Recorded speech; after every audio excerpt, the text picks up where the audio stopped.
तो दोस्तों हो जाइए तैयार, क्योंकि एक बहुत ही महत्वपूर्ण वीडियो लेकर एक बार फिर हम आ गए हैं आज।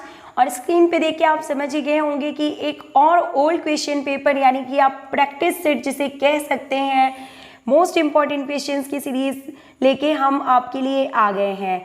तो वीडियो बहुत ही हेल्पफुल है, पूरा लास्ट तक जरूर देखिएगा दोस्तों। मैं हूं आपकी होस्ट डॉक्टर सीमा तिवारी, और आपको पता है कि इन दिनों आई हुई हैं बम्पर वैकेंसीज, यानी कि फिजिकल एजुकेशन सब्जेक्ट के सभी स्टेट्स में, चाहे राजस्थान हो, यूपी हो या फिर नवोदय, और हर जगह वैकेंसी है। बस बात यह है कि पोस्ट थोड़ी सी कम है, लेकिन आपको पूरी कोशिश करनी है अपनी जगह बनाने की और गवर्नमेंट जॉब हासिल करने की।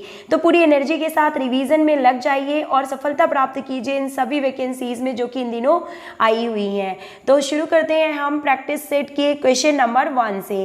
और देखिए काफ़ी अच्छा क्वेश्चन है यहाँ पे कि arrange the following phases of motor learning in order of correct sequence, यानी कि सीखने यानी कि गामक अवस्थाओं को जो मोटर लर्निंग होती है उनके सही सीक्वेंस को आपको यहाँ पे बताना है। तो देखिए option number 2 is correct here, यानी कि सबसे पहला स्टेप जो होता है वो होता है फेज ऑफ कोऑर्डिनेशन की अवस्था सबसे पहले आती है। Then phase of normal coordination number 2 पे होगा। Then phase of fine coordination number 3 step पे आएगा। और फेज ऑफ जो ऑटोमेटाइजेशन है वो नंबर 4 पे यहाँ पे आएगा। तो सीक्वेंस जो होगा वो इस तरीके से हो जाएगा, second, third, first and fourth. तो आपको बता दें कि सीखने की निम्नलिखित गामक अवस्थाओं को सही क्रम में यहाँ पे व्यवस्थित करना था, जिसे कि यहाँ पे ऑप्शन नंबर 2 यहाँ पे सही है, हमने व्यवस्थित कर दिया है। मूव करते हैं हम नेक्स्ट क्वेश्चन की ओर, और काफी अच्छा क्वेश्चन है। देखिए दोस्तों कि a score to which an obtained score is compared, यानी कि वह स्कोर जिसके साथ उपलब्ध स्कोर की तुलना की जाती है उसे क्या कहते हैं? तो उसे नॉर्म्स के रूप में जाना जाता है। It is known as norms, इसे मानक के रूप में जाना जाता है। Let's move to next question now, and the next question is asking that which is not the principle of lesson planning, यानी कि निम्न में से कौन सा लेसन प्लानिंग या पाठ योजना के एक सिद्धांत के रूप में नहीं जाना जाता है। And the correct answer is rigidity या जकड़न, यानी कि जो लेसन प्लान होता है उसमें होनी चाहिए फ्लेक्सिबिलिटी, स्पेसिफिसिटी और रियलिस्टिक नेचर, ना कि रिजिडिटी। तो रिजिडिटी जो है यहाँ पे करेक्ट आंसर है, जो कि लेसन प्लान के एक भाग के रूप में नहीं होता है।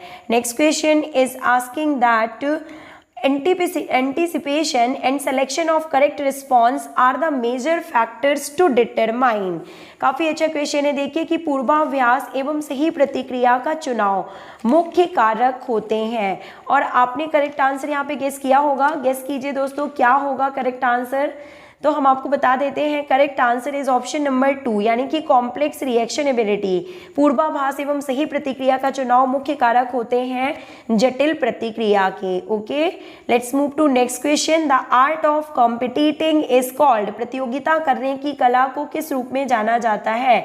और दोस्तों इसे स्ट्रैटेजी के रूप में जाना जाता है, व्यूह रचना या स्ट्रैटेजी के रूप में इसे जाना जाता है। और अगर आपको इस क्वेश्चन में कोई डाउट है दोस्तों तो आप हमें कमेंट बॉक्स में लिख के बता सकते हैं। गलतियां किसी से भी हो सकती हैं, हम उनमें सुधार जरूर करेंगे, और करेक्ट आंसर जो होगा उसे हम पिन कर देंगे कमेंट बॉक्स में। तो आप भी देख लीजिएगा कि किसी क्वेश्चन में मिस्टेक है तो एक बार आप आंसर्स जो पिन होते हैं उनको जरूर चेक कर लिया करें। तो आर्ट ऑफ कॉम्पिटिटिंग जो है यहाँ पे प्रतियोगिता करने की कला को स्ट्रैटेजी के रूप में जाना जाता है, इसमें मुझे थोड़ा सा डाउट हो रहा है। तो आप इसका आंसर हमें कमेंट बॉक्स में लिख के बताइएगा। Next question, intramural programs creates a sense of, यानी कि इंट्राम्यूरल प्रोग्राम्स जो होते हैं वो विद्यार्थियों में या स्टूडेंट्स में या जो होते हैं प्लेयर्स उनमें किस तरह की जो है भावना जागृत करते हैं? The correct answer is involvement, यानी कि सम्मिलित होने का जो मेन कैरेक्टर होता है वो डेवलप होता है बच्चों में। Next question is asking that the arrange ratio in blood between plasma and cell is, यानी कि जो रेशियो होता है रक्त में, ब्लड में आपको पता है कि 2 कंपोनेंट्स होते हैं, प्लाज्मा और ब्लड सेल्स। तो क्या परसेंटेज में होते हैं? प्लाज्मा 55% और जो ब्लड सेल्स होती हैं वो 45% में होती हैं। और ब्लड सेल्स 3 टाइप्स की होती हैं, red blood cells, white blood cells and platelets. Instrument for measuring fat is, यानी कि फैट को मेजर करने का जो इंस्ट्रूमेंट है वो निम्न में से कौन सा है, तो skin fold caliper is correct answer. आप सभी को पता है eccentric concentric movement occurs in, यानी कि इसेंट्रिक और कंसेंट्रिक टाइप के जो मूवमेंट्स होते हैं तो वो किन में आते हैं बताइए, तो वो साइक्लिक मूवमेंट के अंतर्गत उनको रखा जाता है, यानी कि चक्रीय गति में इनको शामिल किया जाता है दोस्तों। Okay, let's move to next question and the next question is asking that, आपको मैच द फॉलोइंग से रिलेटेड क्वेश्चन यहाँ पे दिया गया है, मैच करना है देखिए। और इसका इंग्लिश क्वेश्चन अभी हम आपको दिखाते हैं, तो मैच करते हैं हिंदी क्वेश्चन को ही कि व्हर्लपूल देखिए जो यहाँ पे दिया हुआ है उसका संबंध जो है वो कन्वेक्शन से है। Whirlpool is related to convection. बर्फ की थैली का संबंध जो है वो कंडक्शन से है। शॉर्ट वेव डायथर्मी जो है रेडिएशन से रिलेटेड है। और ये जो कूलेंट स्प्रे होते हैं यानी कि वेपो कूलेंट स्प्रे जो होते हैं उनका संबंध एवापोरेशन से है। तो करेक्ट आंसर क्या है देखिए, ऑप्शन नंबर 3 यहाँ पे करेक्ट आंसर है। ओके फ्रेंड्स, आई होप आपको ये समझ में आ गया होगा।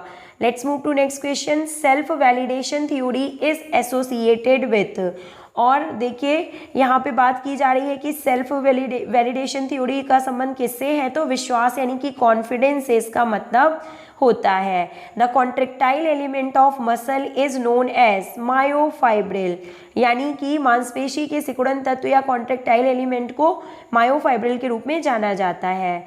The next question is asking that cartilage क्या है, तो कार्टिलेज एक प्रकार का टिश्यू है, आप सभी को पता है कनेक्टिव टिश्यूज में रखे जाते हैं और ये बोन से थोड़ा कम हार्ड टिश्यू होते हैं और इन्हें जो है वाइट ब्लू सब्सटेंस के रूप में यहाँ पे दिया गया है। Option number 2 is correct here. ये स्पॉन्जी टिश्यूज होते हैं actually, less harder than bones और एक प्रकार के कनेक्टिव टिश्यूज में आते हैं कार्टिलेज। कार्टिलेज की प्रोटीन को कॉन्ड्राइन प्रोटीन कहते हैं, ये भी आपको पता होना चाहिए। Capacity to do work by virtue of bodies position, यानी कि शरीर की स्थिति के कारण कार्य करने की योग्यता को पोटेंशियल एनर्जी के रूप में जाना जाता है। पोटेंशियल एनर्जी यहाँ पे जो शरीर की स्थिति के कारण कार्य करने की योग्यता होती है उसे पोटेंशियल एनर्जी कहते हैं। Capacity to do work by virtue of bodies position is potential energy. Match the following, ये देखिए हिंदी क्वेश्चन जो हमने आपको मैच द फॉलोइंग से रिलेटेड सॉल्व करवा दिया है उसका इंग्लिश यहाँ पे आपको दिया गया है, तो आप एक बार फिर से इसे मैच करते हुए चलिए। Let's move to next question now and the next question is asking that कि निम्न में से किसके द्वारा गतिज अथवा आइसोटोनिक मांसपेशी क्षमता का मापन किया जाता है।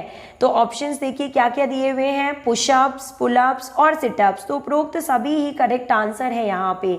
यस फ्रेंड्स, जो option number 4 is correct here कि पुशअप्स, पुलअप्स, सिटअप्स सभी के द्वारा आइसोटोनिक गतिज अथवा आइसोटोनिक मांसपेशी क्षमता का मापन किया जाता है। Let's move to next question. Tactile function is associated with, और टेक्टाइल फंक्शन का संबंध निम्न में से किससे है, स्पर्शनीय कार्य का। तो स्पर्शनीय से मतलब तो यहाँ पे टच से होना चाहिए एक्चुअली, आप देख सकते हैं, लेकिन आंसर की के अकॉर्डिंग इसका आंसर मुझे ऑल ऑफ द एबव भी मिला है यहाँ पे कि टेस्ट, स्पेशल सेंस ऑर्गन्स और टच, इन सभी का संबंध जो है वो टेक्टाइल फंक्शन से होता है। तो all of the above is correct answer here, उपरोक्त सभी। ओके, क्योंकि ये सभी जो होते हैं ये सेंस ऑर्गन्स में आते हैं। Sense organ touch, taste, smell, hearing, ये सभी जो होते हैं शामिल होते हैं सेंस ऑर्गन्स में। Intercellular fluid lies within the, और आपको बताना है कि जो इंटरसेलुलर फ्लूइड होता है या द्रव्य होता है वो किस में भरा होता है। तो बात की जा रही है सेल्स की, कि सेल्स में एक प्रकार का इंटरसेलुलर फ्लूइड जिसे साइटोप्लाज्म कहते हैं वो भरा होता है और उसी में बहुत से सेल ऑर्गेनेल्स पाए जाते हैं जो कि सेल को अपना फंक्शन प्रॉपर्ली करने में हेल्प करते हैं। सोडियम एक्सेस अक्वर्स इन, सोडियम की अधिक मात्रा अगर आप लेते हैं तो वो किसमें, उसका कारण क्या हो सकता है, उसके कारण क्या प्रॉब्लम हो सकती है, तो किडनी फेलर जो है वो सोडियम एक्सेस के कारण हो सकता है। तो दोस्तों वीडियो ज़्यादा लंबा ना हो इसलिए हम 1-2 क्वेश्चन और सॉल्व करेंगे और अदर क्वेश्चंस को हम नेक्स्ट वीडियो में लेके जरूर आएंगे आपके लिए। The graphical method of studying dispersion is called, यानी कि विक्षेपण अध्ययन हेतु रेखा चित्रण विधि को क्या कहते हैं, तो इसे स्कैटर डायग्राम के रूप में जाना जाता है। The graphical method of studying dispersion is called scatter diagram. Option number 4 is correct here. Let's move to the last question of the series, that the questionnaire in which sequence of question is followed, यानी कि जिस प्रश्नावली में क्रमबद्ध प्रश्न होते हैं तो उसे स्ट्रक्चर्ड क्वेश्चन के रूप में जाना जाता है। Option number 4 is correct here. Video पसंद आया हो तो लाइक जरूर कीजिएगा, और एक होमवर्क क्वेश्चन भी हम आपको यहाँ पे दे ही देते हैं। तो हमारे सभी साथी जो लगातार हमारे वीडियोस को देखते हैं, हमें अप्रिशिएट करते हैं, कमेंट बॉक्स में आंसर लिख के बताते हैं, वो इस क्वेश्चन का आंसर भी कमेंट बॉक्स में लिख के जरूर बताएंगे कि इन स्पोर्ट्स स्पीडोमीटर मेजर्स, की खेलों में स्पीडोमीटर स्पीडोमीटर क्या मापन करता है। तो which skill is measured by speedometer in sports, तो इसका आंसर आपको हमें कमेंट बॉक्स में लिख के बताना है।